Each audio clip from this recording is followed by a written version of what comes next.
In a bustling village filled with laughter and life, there lived a young boy named Eli. Eli was known throughout the village for his kind heart, his gentle spirit, and most of all, his extraordinary patience. Unlike other children who rushed through their days in a flurry of games and mischief, Eli moved with a calmness and deliberation that was rare for his age. One day, the village faced an unexpected challenge. A severe drought threatened the crops that the villagers depended on for their livelihood. As the days turned into weeks with no sign of rain, the villagers grew anxious and fearful for their future. In these trying times, Eli's family's garden remained a beacon of hope.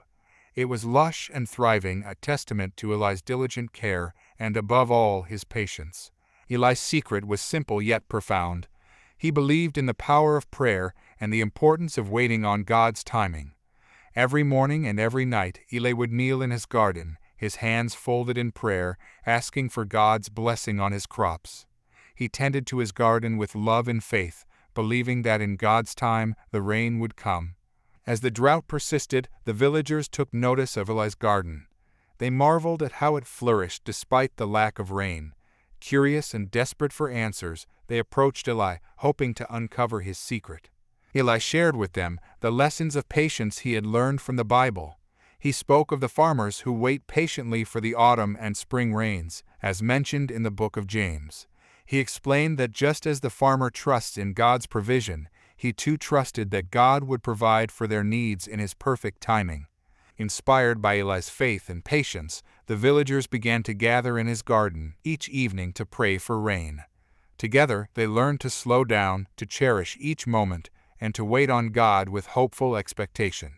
Then, one evening as they gathered in prayer, dark clouds began to gather on the horizon. A gentle breeze stirred the air, and within moments the first drops of rain began to fall. The villagers cheered and danced in the rain, their hearts overflowing with gratitude. The drought had ended, and their crops were saved. From that day forward, Eli was no longer just a young boy in the village. He was a symbol of faith, a teacher of patience, and a living example of the power of trusting in God's timing. His extraordinary patience became a story that was passed down through generations, a reminder that in times of trial and uncertainty, patience grounded in faith can lead to miraculous outcomes. It taught that waiting on God is never in vain, for His timing is perfect, and His plans for us are always for good. And so, in a village that once feared for its future, Eli's garden continued to thrive, a lush and vibrant testament to the enduring power of extraordinary patience.